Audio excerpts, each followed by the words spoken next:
Welcome to the Deep Dive. This is where we sift through stacks of sources, research, and notes to bring you the most crucial insights. Today, we are diving into a case that's, frankly, one of the most disturbing in modern history, Jeffrey Dahmer. Our mission here is to really connect the dots, pull out the key details from interviews, police reports, accounts from people who knew him, to give you a comprehensive understanding of his life, his crimes, and, well, the legacy he left behind. Now, we know this is incredibly difficult subject matter. Our goal isn't sensationalism, but to look at the facts impartially and try to understand the complexities.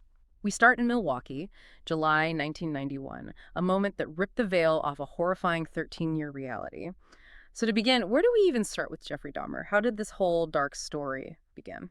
Well, Jeffrey Lionel Dahmer was born in Milwaukee, May 21st, 1960.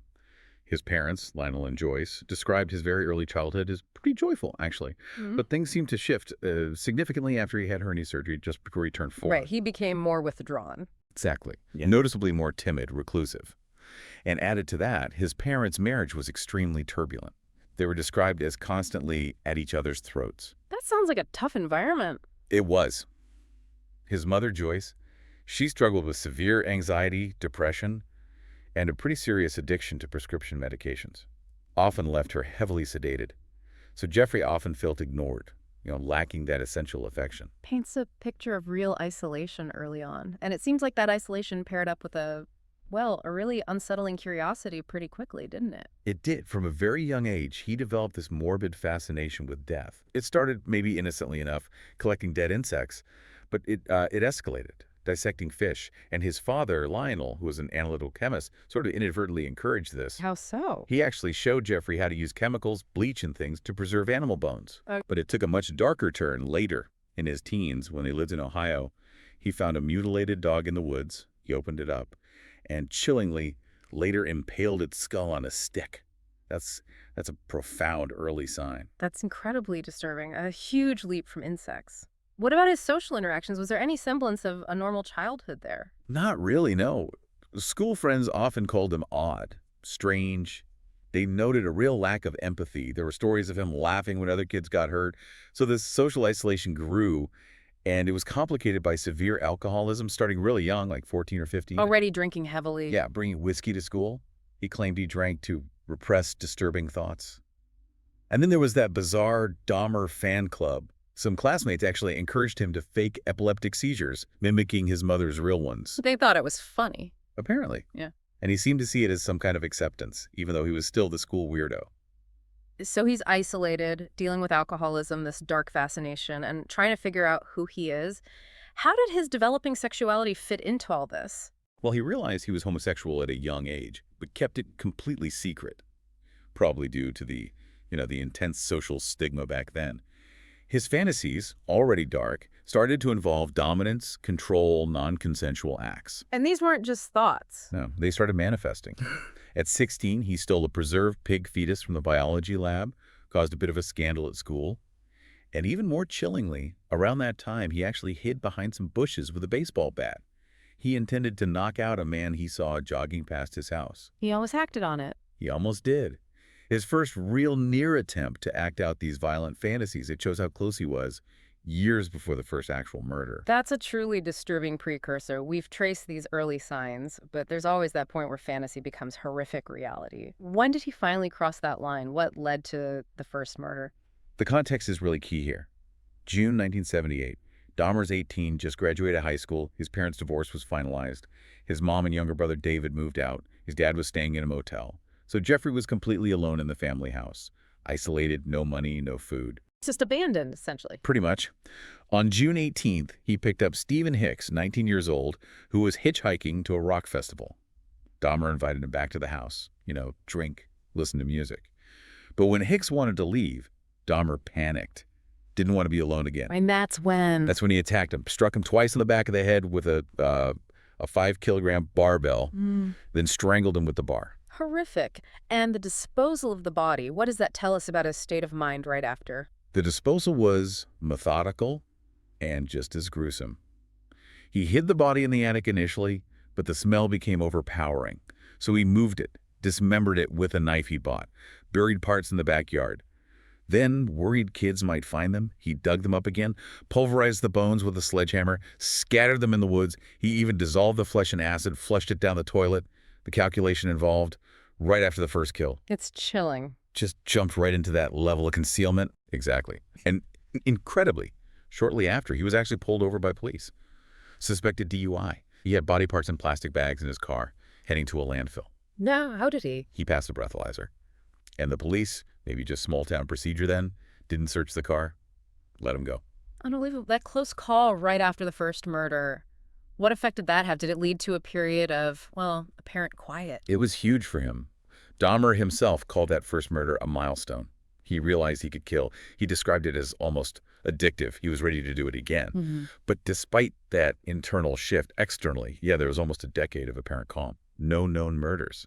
He tried Ohio State University, dropped out after one semester, too much drinking. Right. Then he joined the Army, 79 to 81, trained in Texas, deployed to West Germany. But the heavy drinking continued, got him discharged for alcoholism. And even in the military, there were accusations, sexually abusing 2 fellow soldiers, drugging one in an armored vehicle. So the underlying issues were definitely still there, even if he wasn't killing. Very much so. The pathology, the destructive behavior, it was all simmering beneath the surface. It's clear those behaviors didn't just vanish. So he leaves the Army, ends up back in Milwaukee, living with his grandmother. What was that period like? Did the descent continue? Right, 1982 to 1986, living with his grandmother. And yes, the concerning behaviors continued. He was arrested twice for public indecency, once in front of kids, also arrested for fondling a 13-year-old boy. His grandmother found disturbing things, like a stolen male mannequin under his bed, a .357 Magnum. He even dissolved a dead squirrel using chemicals his father had taught him about. That old fascination. Wow. Yeah, and during this time, he was working, too, at a local chocolate factory. So it wasn't true dormancy. It was more like pressure building, with these smaller incidents being releases before the dam finally broke again. And break it did. After nearly 10 years, what was the trigger? What brought back the killing, escalating into the horrors we now associate with him? The return to active killing was in September 1987. The victim was Stephen Twomey, 25 years old. Met him in a gay bar. Dahmer took him to a hotel room in Milwaukee. Said he intended to drug and abuse him, but then he claimed he blacked out. Woke up, found Twomey dead, crushed torso, bruises. Dahmer's own hands were injured. And the disposal. He bought a large suitcase, took the body back to his grandmother's house, dismembered it there, put pieces in trash bags for regular collection, crushed the bones with a sledgehammer. But here's the key shift. He tried to preserve Twomey's head. Used industrial cleaners, Soilex, bleach. A new, terrifying step. Exactly. It marked a new chapter. He later said this was when he realized killing was what gave his life meaning. And from then on, he actively hunted victims, refining his methods. That shift preserving parts, it's a profound escalation. How did his approach change after Twomey? What was he trying to achieve with these increasingly grotesque acts? His methods became, well, much more refined and much more gruesome, driven by this need for absolute control. He got insomnia medication from his doctor, started using that to drug victims. He deliberately targeted marginalized men in gay bars. Who specifically? Sex workers, runaways, homeless men, and significantly predominantly African-American men. He believed, chillingly, that they wouldn't be missed, that their disappearances wouldn't be investigated seriously by the police because of societal prejudice. That's cold calculation. It was. His goal wasn't just sex. It was complete control, permanent companionship in his mind. The acts were non-consensual, often on unconscious or dead victims. He insisted it wasn't about hate, but about possession. Such a disturbing rationale. Can you give us some specific examples? How did the methods become even more grotesque? What does it reveal? Sure. January 1988, James Doxtator, only 14, a sex worker, offered him $50 for photos, then drugged and strangled him. Dahmer kept his skull. 2 months later, Richard Guerrero, 22. Similar lure. Dismembered, head preserved. Then in March 1990, Anthony Sears, 24. He was the first where Dahmer successfully preserved the head and genitals using acetone. He was really perfecting those techniques his father showed him. Oh God, not just hiding evidence, but keeping trophies. Exactly. Relics, he called them. Later that year, Raymond Smith, 32. First time he dissolved bones in that infamous acid barrel. Kept and painted Smith's skull. Planned to make an altar. Ernest Miller, 22, killed September 90. Dahmer kept some leg meat in the fridge. Painted Miller's skull with nail polish. Described kissing it. Just beyond comprehension. He tried preserving Edward Smith's whole skeleton in the freezer. Killed David Thomas, 22, even though he said he didn't find him attractive. Body never found. Shows his confidence growing. As you list these, it really feels like that desire for control warped into something even more horrifying, like trying to play God. These experiments, Yeah. how did that start? You've hit it exactly. His darkest phase involved trying to create, literally, zombies. Submissive companions who'd never leave. April 91, Aaron Winsey, 19. Dahmer drilled a hole in his head, injected hydrochloric acid into his brain. While he was alive. Yes. Incredibly, Winsey woke up complaining of a headache. So Dahmer strangled and dismembered him. Just a month later, May 91, Conorak Sid the Samphone, 14 years old, met him at a bus stop. Turns out, Conorak was the brother of a boy Dahmer had previously assaulted, leading to an earlier arrest. But Dahmer didn't realize it.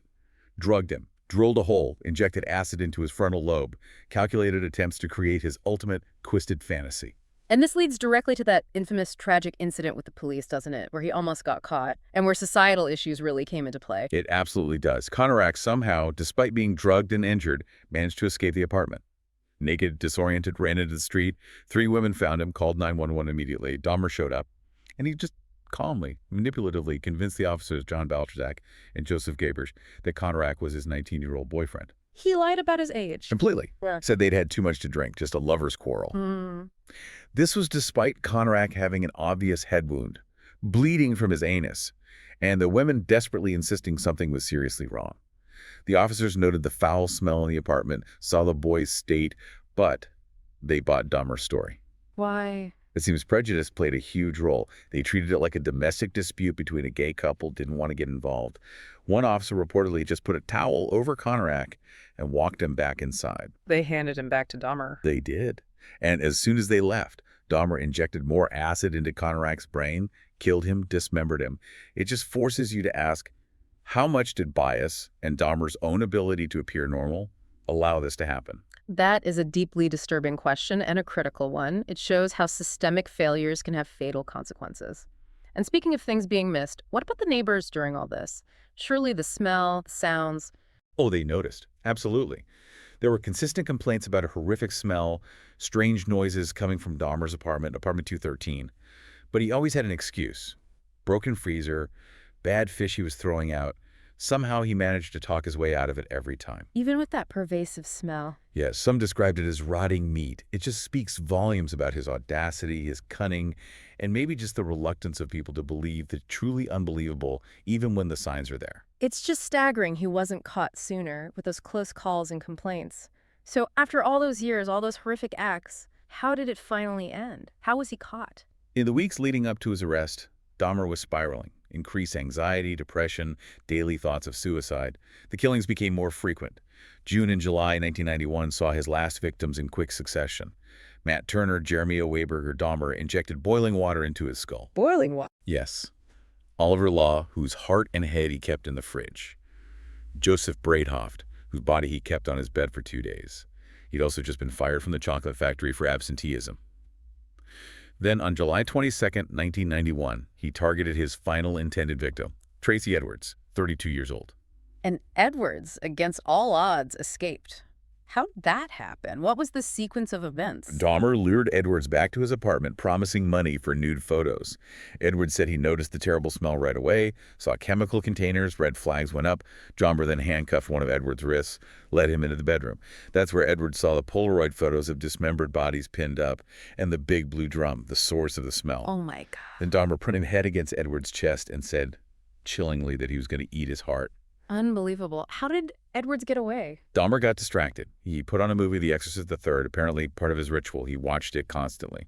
While Dahmer was focused on the movie, Edwards saw his chance. He punched Dahmer, managed to break free, and ran out of the apartment, still handcuffed. Ran into the police. Almost immediately, he flagged down officers Rolf Miller and Robert Roth, who were on patrol, showed him the handcuff, told him what happened. The officers went back with Edwards to the apartment. Dahmer answered, calm as could be, invited them in. When they asked for the key to the handcuff, Dahmer tried to get it himself. But Officer Miller insisted. He went into the bedroom to retrieve the key. And that's when he saw. That's when he saw it. A knife on the nightstand, and on the Polaroids. Photos of dismembered bodies, some just lying there, some pasted on the walls. Miller immediately yelled to his partner, cuff him. And the full search. What did they find in that apartment, the true scope of it all? Dahmer tried to resist briefly, but they subdued him quickly. The search. It uncovered a house of horrors, truly. Bags with human parts, including a head, in the refrigerator, 7 skulls in the closet, some bleached, some painted, human hearts, muscles in kitchen drawers, a torso, organs in the freezer, 2 complete skeletons, 2 preserved penises, It's almost impossible to process. and the blue drum. It contained 3 dismembered torsos, dissolving in acid. Confronted with all this, Dahmer's first reaction, his statement was, "For what I've done, I should be dead." The sheer scale of it, just staggering. So, stepping back from the crime scene, what did the interrogations reveal? Did he explain why? What were his motivations? The interrogations were intense, over 60 hours, mostly with Detective Patrick Kennedy, who somehow built a rapport with him. Dahmer waived his right to a lawyer immediately. He said, "I created this horror," and felt it was his job to end it. His confessions were incredibly detailed. He remembered things the police didn't know, even called from jail later to add detail so families could have closure. He confessed to all 17 murders, 16 in Wisconsin, plus Hicks in Ohio. And the why? He claimed it wasn't anger or hate. It was this desperate need for complete control, for possession of another man's body, stemming from a deep-seated fear of abandonment, loneliness. He wanted to keep his victims with him permanently. Which led to the cannibalism and the eventuary idea. Exactly. He described the cannibalism eating hearts, arm muscles, as becoming compulsive, a way of making me feel that they were a part of me, incorporating them, literally. And yes, this bizarre fantasy of creating a power center, an altar or sanctuary, a table surrounded by skulls and skeletons. He believed it would somehow bring him power, love, money, possibly through demonic help. He used the Polaroids, he said, to remember them, make them appear as he wanted. It's such a twisted logic. He claimed he didn't want to cause pain. Right, he claimed he wanted the deaths painless, never intended torture, which of course is impossible to reconcile with drilling holes in living people's heads and injecting acid or boiling water. It really is. Which brings us to the trial and the sanity question. How did the legal system even handle this? Given the obvious psychological horror, how did they argue he was sane? Well, Dahmer pleaded not guilty by reason of insanity. The prosecution, led by Michael McCann, had the burden of proving he was legally sane. Their key argument rested on his actions. He was calculated. He concealed bodies meticulously. He planned his attacks. He used drugs to control victims. He took steps to avoid getting caught, like with the police stops. Their psychiatric experts argued that despite clear disorders, necrophilia, personality disorders, he fundamentally understood that what he was doing was wrong, and he chose to do it anyway. And the defense? The defense, led by Gerald Boyle, argued the opposite, that his severe mental illnesses, borderline personality disorder, schizotypal, the necrophilia, were so profound that he couldn't appreciate the wrongfulness of his acts, that he was compelled by these irresistible, diseased impulses. So after hearing all this horrifying evidence, what did the jury decide? It was a long deliberation after weeks of truly graphic testimony. On February 15, 1992, the jury returned their verdict, legally sane. The vote was 10-2. They found he understood right from wrong and, crucially, that he took deliberate steps to conceal his crimes, which indicated that understanding. And the sentence? 15 consecutive life sentences in Wisconsin that amounted to 957 years, plus another life sentence later in Ohio for the murder of Stephen Hicks. Since Wisconsin had no death penalty, that was the absolute maximum. So connecting this all to the bigger picture, what happened to Dahmer after conviction, and what lessons, if any, can we take away from the aftermath? He was sent to Columbia Correctional Institution, initially kept in protective isolation, but eventually he actually asked to be moved into the general population. He reportedly said he preferred to die at the hands of one of them than stay in isolation, which is quite something. Did he change in prison? There were signs of apparent change. He converted to Christianity, was baptized in prison in 1994 by a local minister, Roy Ratcliffe. But his time there ended violently, as perhaps he anticipated. He was attacked twice. The second time, on November 28, 1994, was fatal. Fellow inmate Christopher Scarver beat Dahmer and another inmate, Jesse Anderson, to death with a metal bar from the gym weight equipment. A barbell. A barbell. Yeah. Just like his first murder. Exactly. A kind of grim, poetic symmetry, as some called it. He was 34 when he died. And the impact on his family, others connected, how did they cope with this horrific legacy? It shattered them. His father, Lionel, wrote a book, A Father's Story, filled with regret, searching for signs he missed. His mother, Joyce, became an advocate for people with AIDS. After his death, she publicly asked, "Everyone is happy now." A very raw sentiment. She passed away in 2000. His younger brother, David, changed his name, vanished into anonymity. Understandably. And the fan club members from school. Interestingly, many went on to have successful lives. John Backdorf, one member, became an acclaimed cartoonist. He wrote My Friend Dahmer, grappling with their teenage relationship, asking, where were the adults?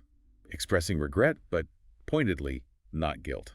This case still casts such a long shadow. What are the broader societal takeaways, especially regarding the victims? It absolutely does. You still see speculation, like the brief investigation into a link with the Adam Walsh case years later, though that was resolved differently. A huge takeaway is how his victims were predominantly marginalized men. Prejudice against gay men, especially men of color, and those involved in sex work or living transient lives, meant their disappearances often weren't taken seriously, weren't investigated thoroughly. Right. The police interaction with Konarak synthesomphone being the most glaring example. Precisely. The case also shattered the stereotype of what a monster looks like. Dahmer was unremarkable, quiet, normal-looking, which makes the evil seem even more insidious. And it fuels that eternal debate. Are monsters born or made? People point to his childhood neglect, the family trauma, the intense stigma around homosexuality he grew up with. It really forces us to ask, how much did societal failures, biases, and a lack of empathy contribute? And what does this teach us about protecting vulnerable communities, about seeing the humanity in everyone? That's a powerful and necessary question to wrestle with. This deep dive into Jeffrey Dahmer really serves as a stark reminder, doesn't it? That the most profound horrors can hide right there, in plain sight. It challenges our easy assumptions about evil. So for you, the listener, maybe the thought to reflect on is this. How can societal blind spots, our own biases or simple oversight, inadvertently create space for darkness to grow? And what's our role individually and collectively in practicing the vigilance and empathy needed to prevent such tragedies in the future? We hope you'll continue that critical thinking. That's really what the deep dive is all about.